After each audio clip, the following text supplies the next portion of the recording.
Na Gift Murathimi mwenye umri wa miaka 13 kutoka Lare, kaunti ndogo ya Igembe Kaskazini, kaunti ya Meru, ameungana tena na familia yake baada ya kuacha shule na kusafiri hadi kaunti ya Isiolo anakodaiwa kupata kazi ya kuchunga mifugo. Kurejea nyumbani kwa Gift kunajiri majuma mawili tu baada ya runinga KBC Channel 1 kupeperusha taarifa ya mahangaiko ya familia iliyokuwa ikimtafuta Gift. A family in Lare, Igembe North Sub-County, Meru County is appealing for government intervention.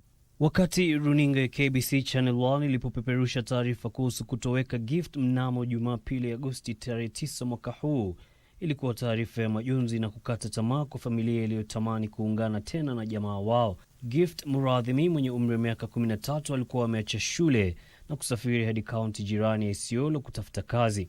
Familia yake hata hivyo ilimtaka arejee nyumbani na pia shuleni. Ni dhuluma sana mtoto mdogo wa miaka 12 akienda kuandikwa huko Jangwani, na mwenye ameandika huyo mtoto ni mtu ambaye hata yeye ako na watoto wake. Baada ya shughuli hiyo kupeperushwa, shughuli ya kumtafuta na kumwokoa Gift ilianza na kuhusisha viongozi wa eneo hilo na wahudumu wa bodaboda wakiongozwa na mwenyekiti wa wahudumu wa bodaboda Anto Twebe Elias Ndereba.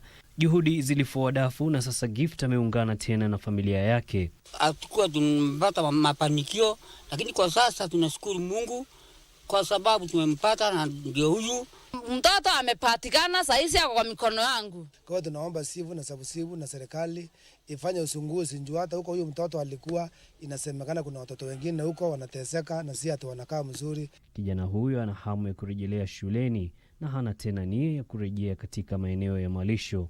Mimi nimerudi, mimi nataka kusoma. Mimi mali nimetoka ni mbaya na mimi siwezi rudi huko tena, mimi nitaenda shule. Yusuf Far, Dira ya Magwiji.